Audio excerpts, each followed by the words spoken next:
శ్రీమాత్రే నమః. సాధు సాధు మహాదేవా కథయస్వ మహేశ్వర येन సంపద్విధానేన సాధకానం జయప్రదం వినా జపం వినా హోమం వినా మంత్రం వినా నుతిం యస్య స్మరణమాత్రేణ సాధకో ధరణీపతిః.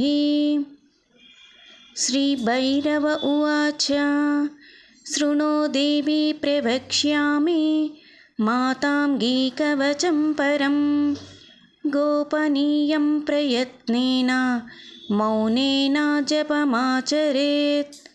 मातङ्गीकवचं दिव्यं सर्वरक्षाकरं नृणां कवित्वं च महत्त्वं च गजावाजीसुतादयः.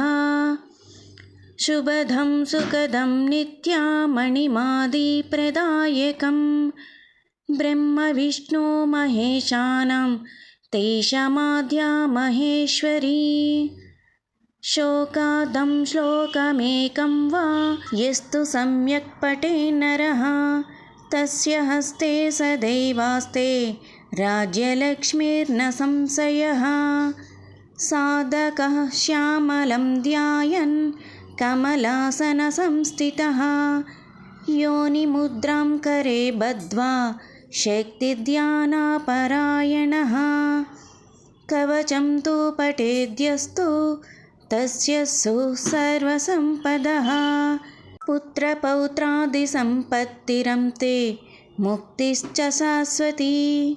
ब्रह्मरन्ध्रं सदा पायश्यामला मन्त्रनायिका ललाटं रक्षतां नित्यं कदम्बेशी सदा मम. भ्रुवौ पायश्च सुमुखी अव्यान्नेत्रे च वैणिकी वीणावती नासिकां च मुखं रक्षतु मन्त्रिणी. सङ्गीतयोगिनी दन्तान् अव्यादोष्टौ शुकप्रिया चुबुकं पातु मे श्यामा जिह्वां पायन्महेश्वरी. कर्णौ देवी स्तनौ काली पातु कात्यायनी मुखं नीपप्रिया सदा रक्षेदुदरं मम सर्वदा. प्रियं करी प्रियव्यापी नाभिं रक्षतु मुद्रिणी स्कन्धौ रक्षतु शर्वाणि भुजौ मे पातु मोहिनी. कटिं पातु प्रधानेशी पातु पादौ च पुष्पिणी. आपदमस्तकं श्यामा पूर्वे रक्षतु पुष्टिदा. उत्तरे त्रिपुरा रक्षे द्विद्वा रक्षतु पश्चिमे. विजया दक्षिणे पातु मेधा रक्षतु चानले.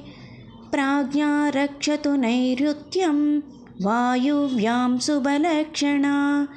ईशान्यं रक्षता देवी माताङ्गी शुभकारिणी.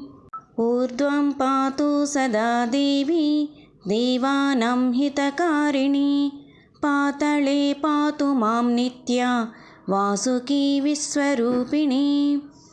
अकारादिक्षकारान्ता मातृकारूपधारिणी. आपादमस्तकं पाय दष्टमातृस्वरूपिणी. अवर्गसम्भवा ब्राह्मी मुखं रक्षतु सर्वदा. कवर्गस्तातु माहेशी पातु दक्षा भुजं तथा. चवर्गस्तातु कौमारी पायन्मे वामकं भुजं. दक्षपादं समाश्रित्य टवर्गं पातु वैष्णवी. तवर्गजन्मवाराही पायन्मे वामपादकं. तथा प्रवर्गजेन्द्राणि पार्श्वादीन् पातु सर्वदा. यवर्गस्तातु चामुण्डा हृद्धोर्मूले च मे तथा. हृदादिपाणिपादं ता जठारानानसंज्ञिकम्. चण्डिका चाशवर्गस्था रक्षतां मम सर्वदा. विशुद्धं कण्ठमूलं तु रक्षता तु षोडशस्वरः. ककारादिटकारान्त द्वादशार्णं हृदम्बुजं मणिपूरं दाधिपान्ता दशवर्णा स्वरूपिणी स्वादिष्टानां तु षट्पत्रं बादिलां तास्वरूपिणी आदिशान्ता स्वरूपा अव्यन्मूलाधारं चतुर्दलं हंसार्णमज्ञद्विदलं भ्रुवोर्मध्यं सदावतु अकारादिक्षकारान्ता मातृका बीजरूपिणी मातङ्गी मां सदा रक्षेद पादातलामस्तकम् इमं मन्त्रं समुद्धर्य धारयेद्वामके भुजौ कण्ठे वा धारयेद्यस्तु स वै देवो महेश्वरः तं दृष्ट्वा देवताः सर्वः प्रणमन्ति सुदूरतः तस्य तेजः प्रभावेन सम्यक् गन्तुं न शक्यते इन्द्रादीनं लभेत् सत्यं भूपतिर्वशगो भवेत् वाक्सिद्धिर्जायते तस्य अणिमाद्यष्टसिद्धयः अज्ञात्वा कवचं देव्यः श्यामलं यो जपेन्नरः तस्य वश्यं तु सा देवी योगिनी भक्षयेत्तनुम् इह लोके सदा दुःखम् अतो दुःखी भविष्यति जन्मकोटि सदा मूको मन्त्रसिद्धिर्न विद्यते गुरुपादो नमस्कृत्य यथा मन्त्रं भवेत् सुधिः तथा तु कवचं देव्यः सफलं गुरुसेवया इह लोके नृपो भूत्वा